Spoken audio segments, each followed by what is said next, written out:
Hi, this is Scott Garibay, and today we're going to talk about American politics, and specifically we're going to talk about the Ukraine Freedom War. So in February of 2023,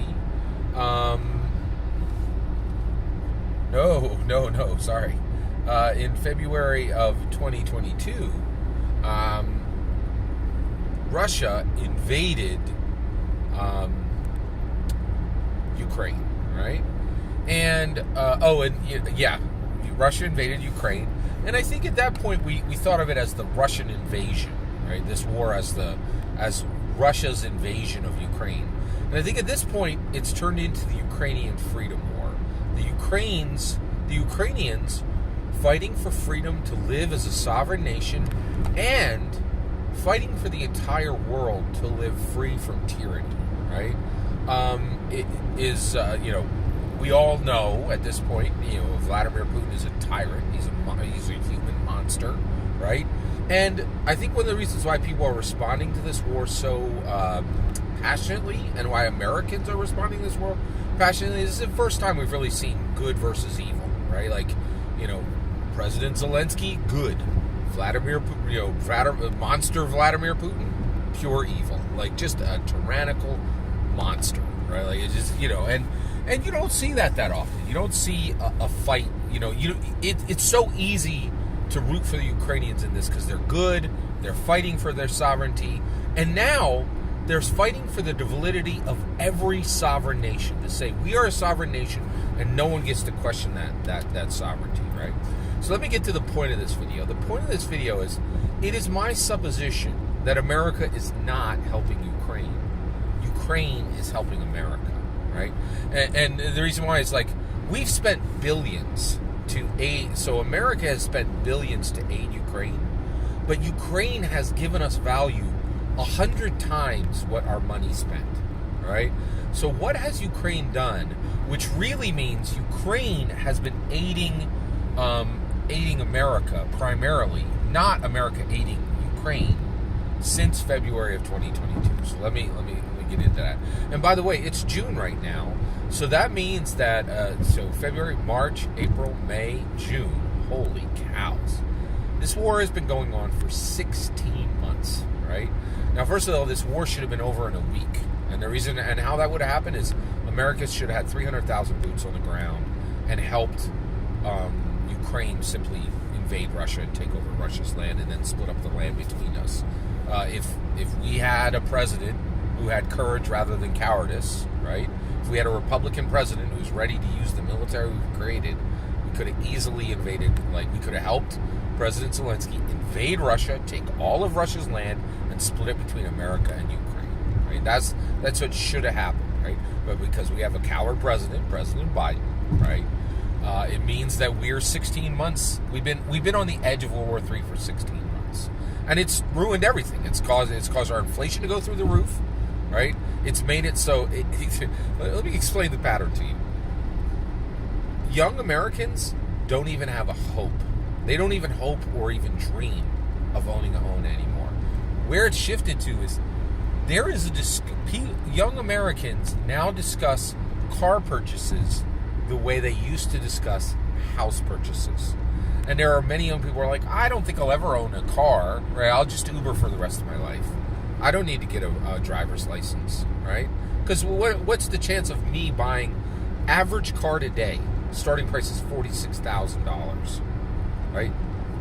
I bought my home for like $100K, right? Like that's bonkers, right? Like that's it's almost half the price that my house cost.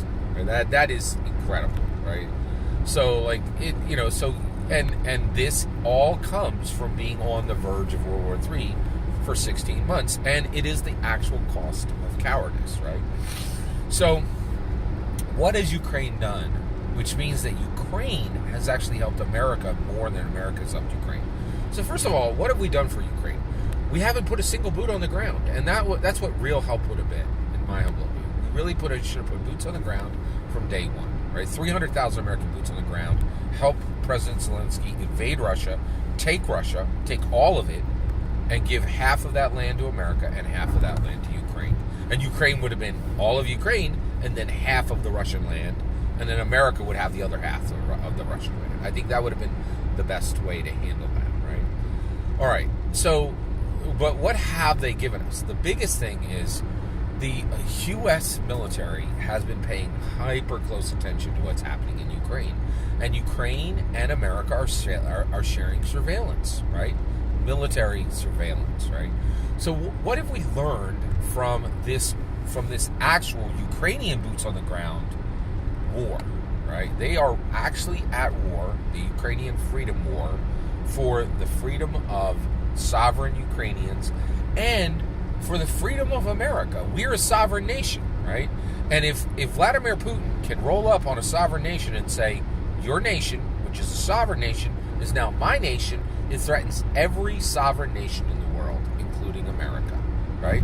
But if Vladimir Putin is stopped by Zelensky, it says no tyrant monster on this planet is allowed to threaten sovereignty, right? So, yeah, and actually, I was gonna actually split this into two videos. I'll just do it now, right? And that's important. Like, so let's get that sovereignty issue out of the way right now, right? So basically, President Zelensky has now started attacking Russians on Russian land, right? And the world did not go, oh, you guys can't do that. You can't attack Russia, sovereign Russian land. And the whole world's like, yeah, that's fine. And why? And the reason why is now there's a new law, like a new unspoken law, right? And actually, I think it is spoken, right? The only thing it isn't is written, right? We have a new spoken law, but not a new written law. And that is, if you invade a country and question its sovereignty, your own sovereignty is forfeit.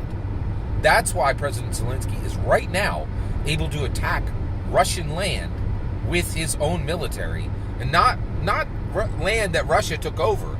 He's literally striking in Russia, right? And the whole world's like, yeah, that's fine. And the reason why is Vladimir Putin. Question your sovereignty. That means Russian sovereignty. Any nation that questions the sovereignty of another nation with a single boot on the ground, with invasion, their sovereignty is forfeit, and anybody in the world can take it, right? So the new law is no one is allowed to question sovereignty, right? The sovereignty of a nation, and no one is allowed to do that.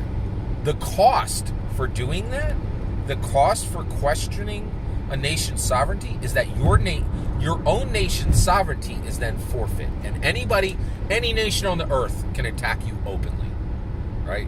And that's exactly what Zelensky is doing, right? He's attacked. That is massively valuable to America, right? That's incredibly valuable. And the reason why is 2024 we'll get a new Republican president, somebody who's more than willing to use our military, right? And if anyone does anything to question the sovereignty of America, not only can we attack your nation because your sovereignty is now forfeit, but we can keep the land. That is incredibly valuable. It completely rewrites modern war, right? So President Zelensky has completely rewritten the laws of modern war for America. So far, we've paid $50 to $100 billion to help them. That's worth $500 billion, if not, maybe $1 trillion, right? Like that, the ability to attack another nation because they threaten another nation's sovereignty, and that nation's sovereignty is now completely forfeit, and we can actually take, land at this point. America desperately needs land, right? But there was no moral way to get it before, right? And President Zelensky has said, if you question the sovereignty of one nation and invade them, your sovereignty, the sovereignty of your nation, immediately becomes forfeit, and any nation in the world can openly attack you, right? That has never existed before, right? Not since, I don't think that's existed since the Roman Empire, right? Like that law was written under the Roman Empire, in my humble opinion, right? All right. Second, what has Ukraine done to help America? The idea that America helps Ukraine is ludicrous. We've paid the dollar price. They've paid the iron price, right? To get that sovereignty clause that I just talked about, Ukrainians died for that. Right? Like the blood was spent for that, right? That's incredible. They paid the real price. We paid a few dollars, right? That's nothing. Like, who cares? 50, $100 billion, who cares, right? Like, America spends that on cheese every year. Come on, right? So it's nothing, right? But Ukrainians have spent the true price for this, right? What else has Ukraine given to America? Well, actual, real, real information about real world war, real modern war, real on-the-ground information about real modern war. What have we learned? Real modern war involves hyper-persistent surveillance, right? The innovation that the Ukrainians have done is astounding. Listen to this, right? They have built a network where where Ukrainian teenagers can launch their drones that they bought on Amazon, right? And then they can send their drone camera feeds to an open network, right? That the Ukrainian military actually accepts the feed from, and then the Ukrainian military turns that into strike ready information, like literally painting a target, right? So information coming from active, engaged Russian teenagers, right, is being turned immediately into strike-ready information, target painting information, military target painting information against the Russians. That is astounding. That is absolutely astounding, right? Grandmothers just looking outside their window can call in on their mobile and say, Russian tank here, strike. Done, right? Just hyper-persistent surveillance, right? And the idea that surveillance doesn't just come from military sources, it can come easily, quickly, immediately from non-military sources all over the world. That is, America had no idea how to do that, right? How to create that.